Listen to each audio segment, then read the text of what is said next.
The committee was charged to review triggers and thresholds for concussion in youth and found a rich literature about how the brain grows and changes in that large age range between ages 5 and 21.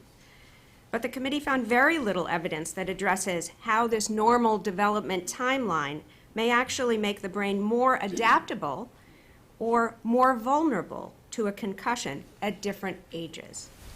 The committee found available biomechanics evidence was mostly from adults and mostly in more severe traumatic brain injuries, not concussion. Regardless, the animal studies revealed that linear and rotational head movements are important biomechanical triggers, and that injury thresholds for more severe traumatic brain injuries with a loss of concussion depend on the direction that the head is moving and also the age of the individual. And finally, if there was a previous traumatic brain injury. The animal studies showed that the spacing between the repeated traumatic brain injuries influenced the responses. After a careful review of the evidence, the committee found very limited information about biomechanical triggers and thresholds for concussions in youth. But the limited evidence we did find shows that the thresholds are going to vary with age. The committee found no scientific evidence about thresholds for the number of head impacts or the number of concussions that might be tolerable. Thresholds for concussion are an important missing piece to understanding how concussions may occur in children. And on the next slide, I'll show you that what those thresholds are used for is to create a risk curve. So a threshold might be a level of acceleration in a particular direction. That would be the biomechanical parameter on the horizontal axis that you see. But on the vertical axis, you see the chance that a concussion would occur. So that would imply, as you're looking at this, that it's not an all or none. If you exceed a threshold, there's an increasing chance that you'll get a head injury, but not a 100% chance that you'll have a head injury. And that's a very important point. How do we determine what risk, if you experience a certain level of acceleration, you would have or a child would have for concussion?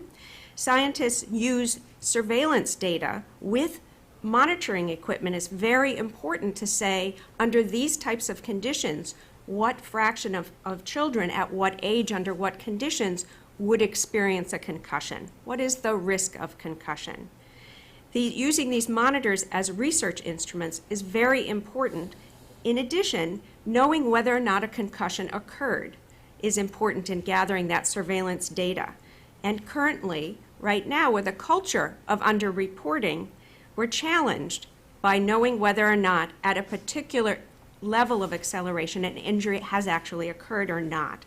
So we need that surveillance data with objective metrics that say an injury has occurred or not, in this case a concussion, in order to create these risk curves.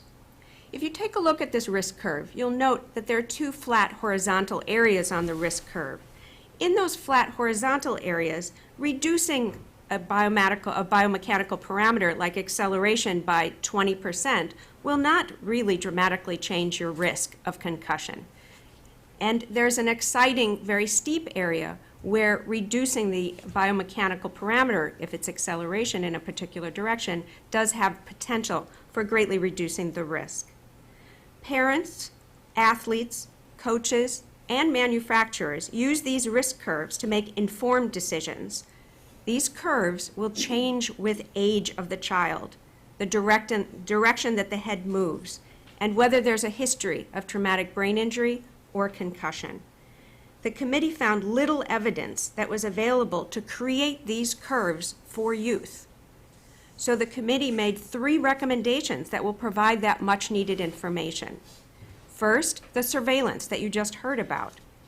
Second, you'll hear in a moment about the importance of objective metrics, whether or not a concussion has occurred or not, and injury threshold research that's specifically for concussions in youth.